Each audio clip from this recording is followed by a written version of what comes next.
शिवाय नमस्तु। सरस्वती जी का एक नाम शारदा है। क्या नाम है? जम के बोलिए जरा। शारदा। ये शारदा नाम कहां से पड़ गया? सरस्वती माता को शारदा नाम किसने दिया था? भाई नामकरण होता है तो हमारे यहाँ तो आज भी नियम है हमारा कि बुआ कोई नाम बताती है, मामा जी कोई नाम बताते हैं और दादाजी कुछ बोलते हैं। कोई बोलेगा टिक्कू, कोई बोलेगा पिक्कू, कोई बोलेगा कुछ। सबके नाम अपने अपने रहते हैं, कोई प्रेम से क्या बोलता है। तो सरस्वती का शारदा नाम किसने प्रदान किया था? माता सरस्वती को शारदा संबोधन किसने दिया था?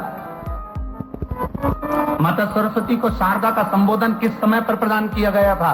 जिस समय पर शंकर और पार्वती भ्रमण पर निकल रहे थे और भगवान ब्रह्मदेव सरस्वती को ढूंढ रहे थे और माता सरस्वती को ढूंढते हुए ब्रह्मा जब भगवान शंकर की साक्षी में पहुंचे हैं, तब भगवान शंकर से ब्रह्मदेव ने कहा, आप कहीं सरस्वती को देखें तो मुझे भेजिएगा, मेरे पास में भेजिएगा।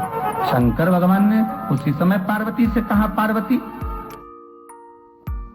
जैसे एक स्त्री जो पतिव्रता धर्म का पालन करने वाली है, एक नारी पतिव्रता धर्म का पालन करने वाली होती है, पति को परमेश्वर मानने वाली होती है, पति के चरणों का रसतत्व ग्रहण करने वाली होती है, तो वो पर पुरुष का स्मरण नहीं करती। उसी तरह एक पति जो अपनी अर्धांगिनी के साथ में रहे और अर्धांगिनी के साथ चले तो पर नारी का स्मरण नहीं होना चाहिए। तो एक काम करो पार्वती, तुम उस सरस्वती को बुलाना प्रारंभ करो। अब पार्वती जी ने कहा, सरस्वती तो मेरी बहन जैसी है, सरस्वती तो मेरी सखी जैसी है, अब मैं उसको अगर बुलाऊं, आवाज दूं, अच्छा नहीं लगेगा। तो माता पार्वती जब ढूंढते ढूंढते ढूंढते ढूंढते शंकर भगवान के साथ में भ्रमण करती करती पहुंची, तो क्या देखती है माता पार्वती कि एक सरोवर के पास में माता सरस्वती बैठकर सरोवर में अपना मुखाग्रविंद देख रही थी। श्वेत वस्त्र था मेरा माँ का और बड़ी सुंदर गले में माला पहन रखी थी माता सरस्वती ने, और एक सरोवर में माता सरस्वती अपने मुख को जब निहार रही हैं, उस दर्पण के भाव में अपने प्रतिबिंब को देख रही हैं, तब उस समय पर माता पार्वती ने कहा, शारदा, सरस्वती को लगा कि मेरा संबोधन ही किसने कहा। पलट कर देखा, सरस्वती ने कहा, पार्वती तुम?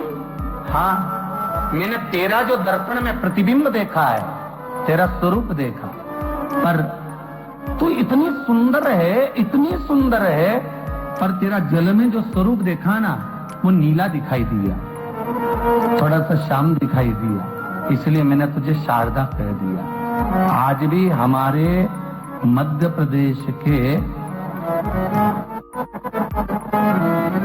कटनी और सतना के बीच में मैहर में आज भी शारदा भवानी विराजमान है।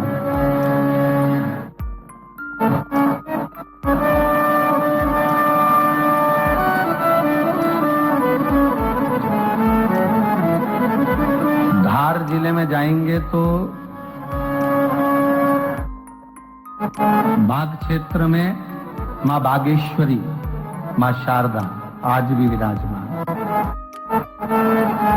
कहा, सरस्वती जी पूछी, पार्वती तुमने मेरे को शारदा क्यों कहा? क्योंकि तेरा जो प्रतिबिंब था वो श्याम नजर आ रहा था मुझे।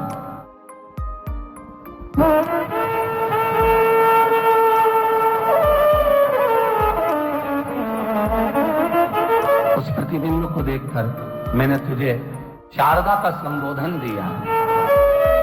तुम्हें ब्रह्मा जी बुला रहे हैं। सरस्वती ने कहा,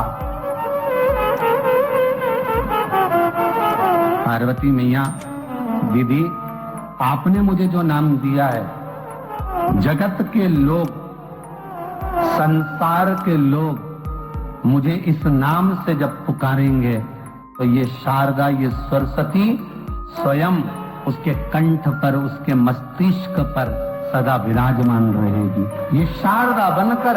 इसलिए हमारे स्कूलों में, हमारे काव्य ग्रंथों में, हमारे जो कविगण रात्रि को जो काव्य पाठ करते हैं, कविता का स्मरण करते हैं, वो सरस्वती की वंदना नहीं करते, हे शारदे मां, शारदा की वंदना करते।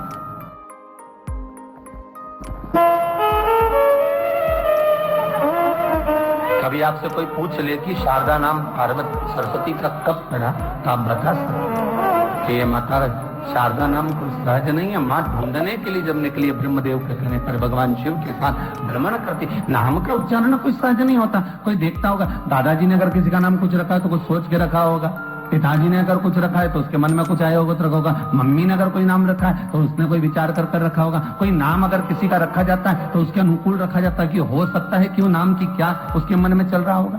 तो शारदा का संबोधन कोई सहज नहीं है। माता सरस्वती का एक नाम शारदा हुआ, इसलिए संबोधन में सरस्वती कम शारदे मां ज्यादा बोला जाता है। आप कब्द पाठ कर लो, नाम जाप कर लो, स्मरण कर लो।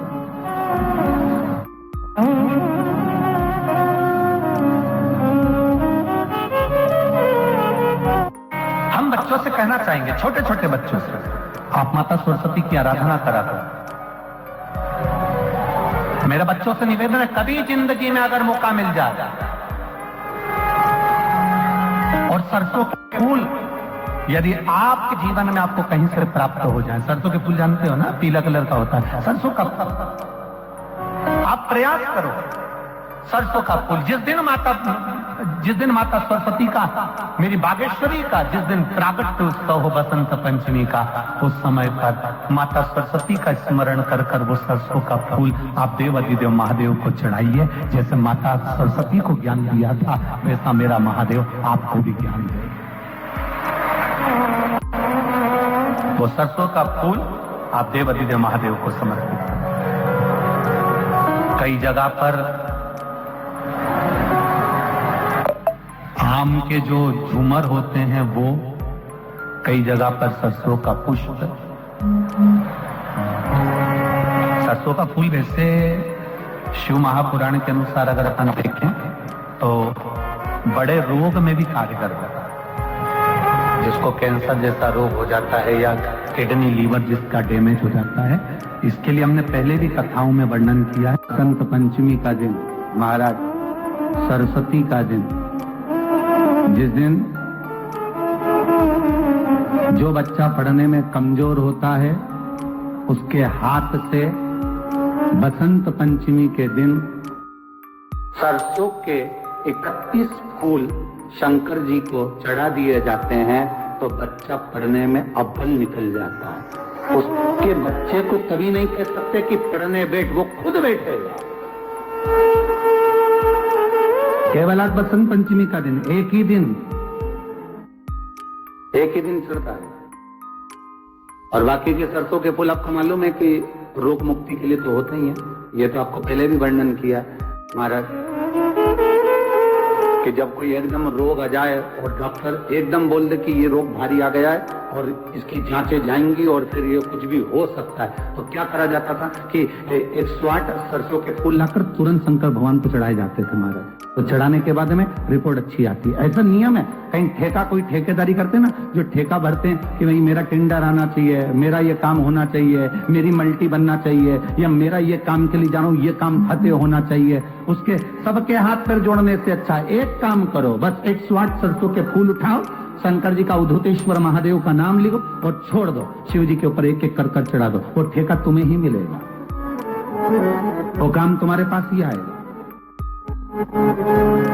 बस केवल अवधूतेश्वर मां, अर्थात ये जो क्रम है, ये वो क्रम तो 108 सरसों के फूल का आप कभी भी कर सकते हो, पर जो ये बच्चों के लिए किया जाता है वो केवल